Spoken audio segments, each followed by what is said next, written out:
आज राहुल गांधी सहित सर्व विरोधी पक्षाला माझं आव्हान आहे, पळपुटेपणा सोडा आणि संसदेमध्ये चर्चेला समोर जा। विद्यार्थ्यांचे खरे कैवारी असाल तर हिम्मत दाखवा। लोकशाहीमध्ये निर्णय रस्त्यावर होत नाही, तो संसदेत होतो। जर देशाच्या संविधानावर विश्वास असेल तर संसदेत चर्चा करा। उत्तर पाहिजे असतील संसदेत मागा।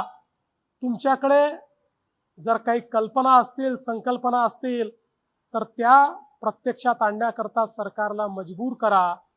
पण आंदोलनाच्या भरोशावर आपली राजकीय पोळी भाजणं बंद करा। या ठिकाणी खरोखर विद्यार्थ्यांच्या हिताचे निर्णय घ्यायचे असतील तर चर्चेच्या माध्यमातूनच ते होतील।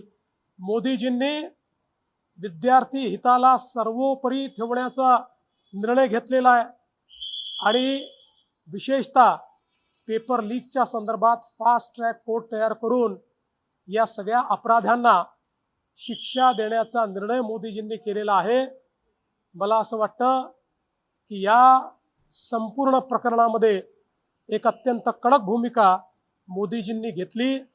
नीटची पुनर्परीक्षा झाल्यानंतर कुठलीही अडचण न येता ही परीक्षा पूर्ण झालेली आहे।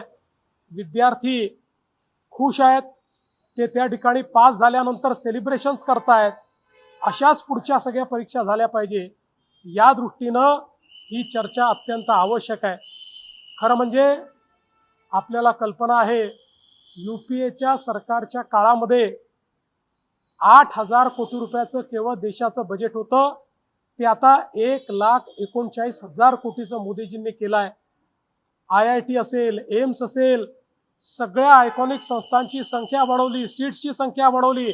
मेडिकल एज्युकेशन, MBA, इंजिनिअरिंग या सगळ्या क्षेत्रांमध्ये नवीन संधी या विद्यार्थ्यांना मोदीजींनी उपलब्ध करून दिल्या आहेत। पण विरोधी पक्षाची चर्चा करण्याची हिंमत नाही, कारण त्यांना याचं उत्तर द्यावं लागेल। कशा पद्धतीनं कर्नाटकमध्ये पेपर लीक झाला, त्यांना उत्तर द्यावं लागेल। कशा पद्धतीनं तेलंगणामध्ये पेपर लीक झाले, आप पार्टीला उत्तर द्यावं लागेल। पंजाबमध्ये कशा प्रकारे लीक झाले, काँग्रेसला उत्तर द्यावं लागेल। राजस्थानमध्ये त्यांची सरकार असताना 8 वेळा पेपर लीक झाले। त्यांच्या प्रत्येक सरकारमध्ये झालेला घोटाळा बाहेर येईल आणि म्हणून त्यांना या ठिकाणी चर्चा करायची नाहीये। अराजकता हीच केवळ मानसिकता आहे, अराजकतावादी मानसिकतेत नाही चाललेला आहे।